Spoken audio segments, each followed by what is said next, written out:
To me, one of the most pointless changes the league has made the past couple of years is how they moved the announcement of the regular season awards to all the way after the playoffs. Like, what sense does that make?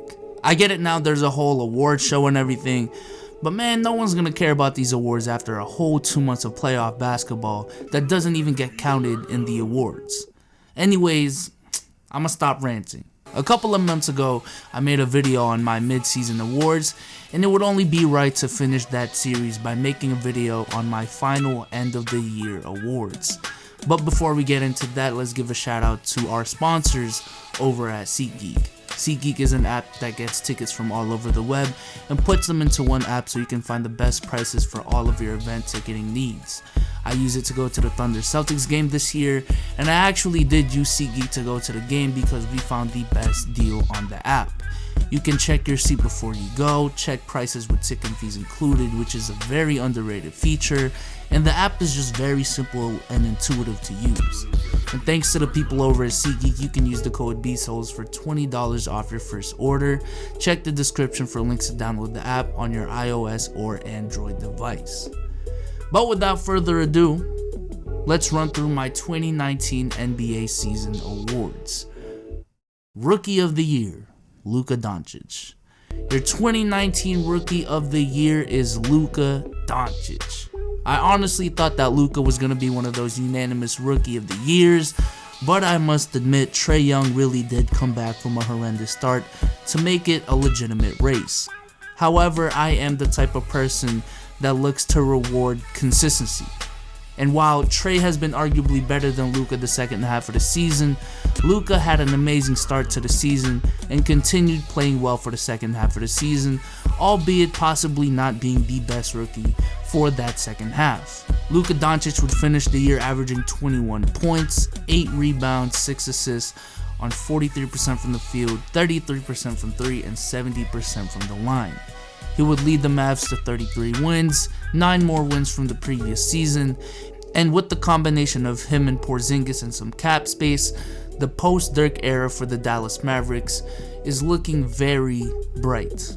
Most improved player, Pascal Siakam. One of the best surprises of the 2019 season, Pascal Siakam.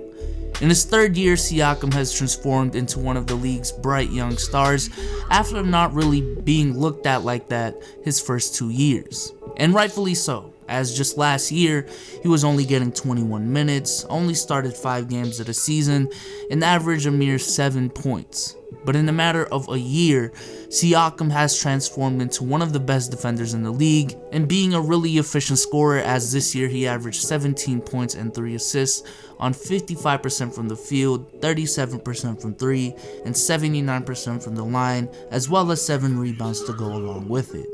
In the matter of a year, he increased his scoring output by nearly 10 points, averages 2.5 more rebounds, 1 more assist, shooting 5% better from the field, 15% better from 3, and 17% better from the line. If that doesn't scream most improved player, I don't know what does.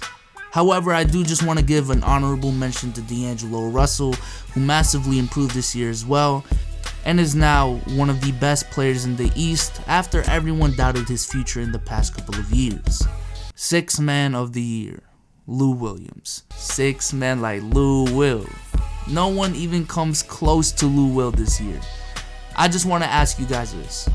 When was the last time a playoff team was led by a player who primarily played on the bench? Isaiah Thomas in 2015 when he first came to the Celtics? Okay, but the point is, it is very rare that this happens. And Lou Will did it in the Western Conference this year. That is extremely impressive. Lou Will this year averaged 20 points and 5 assists off the bench on 43, 36, 88 splits from the field, and has really cemented himself as one of the best 6 men in NBA history this year, as if he does win it this year, he will be a 3-time recipient of the 6 Man of the Year award. To put that into perspective, Manu Ginobili has only won that award once in his career. Coach of the Year, Doc Rivers. And we're sticking on the same team, as I believe the Coach of the Year should also go to the Clippers coach, Doc Rivers, who has done a tremendous job with his team. This is a team that lost Chris Paul, DeAndre Jordan, traded Blake Griffin, and Tobias Harris all in a matter of a year or two, and everyone was sure that they'd be rebuilding again for the next 5 to 7 years. But Doc Rivers said no. He has transformed the Clippers to a very solid playoff team in the West, instilling a very hard-nosed type of play in LA while utilizing his bench to perfection, who has arguably the top 2 candidates for the 6th Man of the Year award in Lou Will and Montrezl Harrell on the same team. This is a team with legitimately no all-stars and no future perennial ones as well, consisting of either really long-time veterans or players just in their first 2 to 3 years in the league, and Doc Rivers has done a masterful job of making his team play together and cohesively. Defensive Player of the Year, Giannis Antetokounmpo. Yes, Giannis Antetokounmpo is your 2019 Defensive Player of the Year, at least in my opinion. Paul George is really running away with it, and don't get me wrong, he's still a tremendous defender. However, after missing time and coming back from his injury, it is clear that Paul George has not been the same. However, Giannis on the other hand has been consistently great this whole year, being the anchor of the best defense in the league statistically speaking. This is a guy who can legitimately guard and switch on all 5 positions, is averaging around 1.5 blocks and steals. If you want to give it to Rudy Gobert, who has been the anchor of the 2nd best defense in the league, completely understandable. But my vote would go to Giannis simply because of how the league is today and how valuable having a defender like Giannis is. Most valuable player, Giannis Antetokounmpo. For the first time since the 1994 season, a player will win both Defensive Player of the Year and MVP in the same season. Or at least I think this will be one of the closest seasons actually worthy of it since then. This year, Giannis put up roughly 28 points, 13 rebounds, 1.5 steals/blocks, and 6 assists on insane 58% shooting from the field and 73% from the line.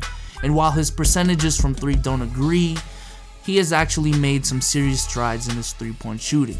And I feel like the most underrated aspect of his season is the amount of minutes he's played, which was only 32.8 minutes a game.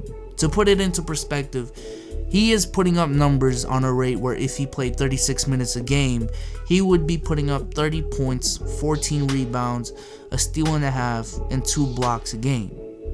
The only reason he isn't is because most of the time this team is blowing out teams early in the game and he stays on the bench for a lot of the 4th quarter. And on top of that, he led the Bucks to a league best 60-22 record? Come on now. But BSOLZ, where's James Harden? Look, let me address the elephant in the room. I must admit, Harden has been absolutely ridiculous, and has been playing so ridiculous that it's honestly giving the season that Giannis is having a run for its money, which is saying a lot, and I mean a lot, like a lot. However, while I do agree that the Rockets being riddled with injuries in the beginning of the season is a big reason as to why they don't have a better record, like I've said this whole video, I want to reward consistency. And Giannis dominated the season from the jump and never let his foot off the gas pedal. He was never in a place where he had to catch up to anything, but he started off at first and played ridiculous enough to remain at first the whole season, despite of Harden's effort, at least to me. And that is why I believe Giannis is this year's MVP. But with that being said, I hope you guys enjoyed this video. Here are my 2019 NBA season awards. I hope you guys liked it. I know a couple of them are going to anger some people. Some people might think Trae Young might be Rookie of the Year. Some people might think, actually a lot of people will think James Harden should win MVP. But again, here are just my thoughts. Leave your thoughts in the comment section down below. I would love to hear them. If you like the video, leave a like on the video. Subscribe to the channel if you haven't already. But with that being said, I hope you guys enjoyed this video. Oh, just real quick. I'm going to be at the Celtics game this Sunday versus the Pacers, game 1 p.m. So if any of you guys are going to that game, go ahead and say what's up to your boy if you guys see me. But with that being said, I hope you guys enjoyed this video, and I'm out. Peace.